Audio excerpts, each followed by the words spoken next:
What if one morning you woke up, and the money you thought was safe in the bank had simply vanished? Not stolen in the middle of the night by masked robbers.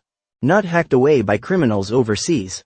But drained slowly, silently, by the very institutions built to protect your savings, credit, and investments. Billions funneled out through fake loans and shell companies. Politicians looking the other way. Regulators pretending nothing was wrong. And by the time anyone noticed, it was already too late. The shocking twist? It wasn't the bankers or the insiders who suffered. It was ordinary families, forced to pay through higher taxes, inflation, and crushing debt, all for a crime they never committed. This is the unbelievable story of how one of the biggest financial frauds in history unfolded right under everyone's nose. The question is, how did they get away with it?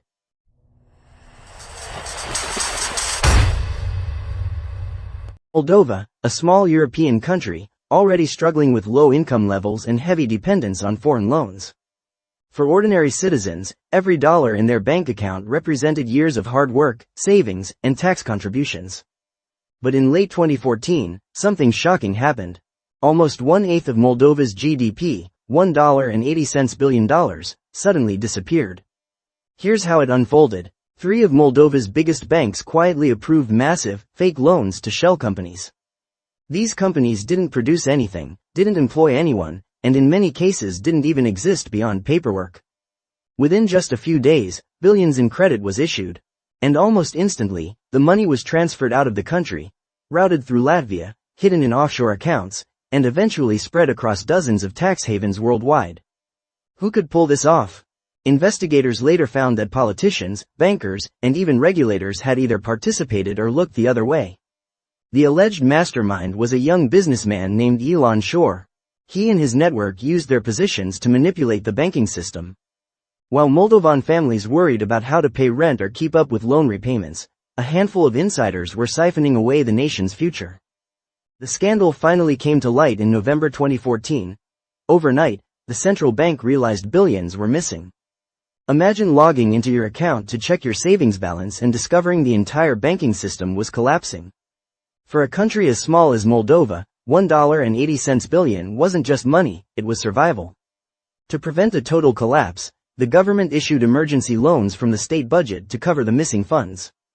But there was a catch. That money came from taxpayers. Ordinary Moldovans suddenly had to pay higher taxes, inflation skyrocketed, and their currency, the Moldovan leu, lost value overnight. What should have been money for hospitals, schools, and infrastructure was instead used to plug the hole created by fraud. For the average citizen, the impact was devastating. Families lost their life savings. Retirees who had trusted banks with their pensions saw their money evaporate. Businesses could no longer get legitimate credit or investment. And international lenders like the IMF froze new loans until Moldova proved it could stabilize. People went to the streets in mass protests, demanding justice.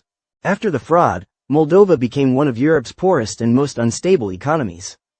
Political trust collapsed. Investors pulled out. International organizations described the fraud as the theft of the century.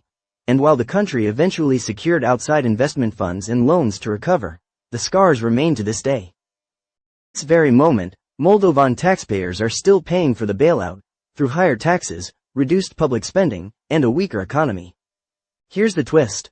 While ordinary Moldovans suffered, many of the people behind the scam faced little punishment. Some fled abroad, others negotiated lighter sentences. The alleged mastermind, Elon Shore, was convicted but later escaped and continues to live freely overseas. Meanwhile, the victims, ordinary citizens, were left carrying the weight of billions in debt they never created. This scandal isn't just about one small country. It's a warning to all of us. Credit systems, savings accounts, investments, and loans are only as trustworthy as the people who manage them. When corruption infects the top, the cost isn't paid by the rich, it's paid by ordinary taxpayers, families, and small businesses. So the next time you swipe your card, deposit your paycheck, or trust a bank with your retirement savings, remember Moldova's billion-dollar lesson. A single fraud can destroy generations of wealth. Stay aware, stay informed. And if you found this story eye-opening, subscribe to the channel for more deep dives into the world of money, scams, and financial secrets.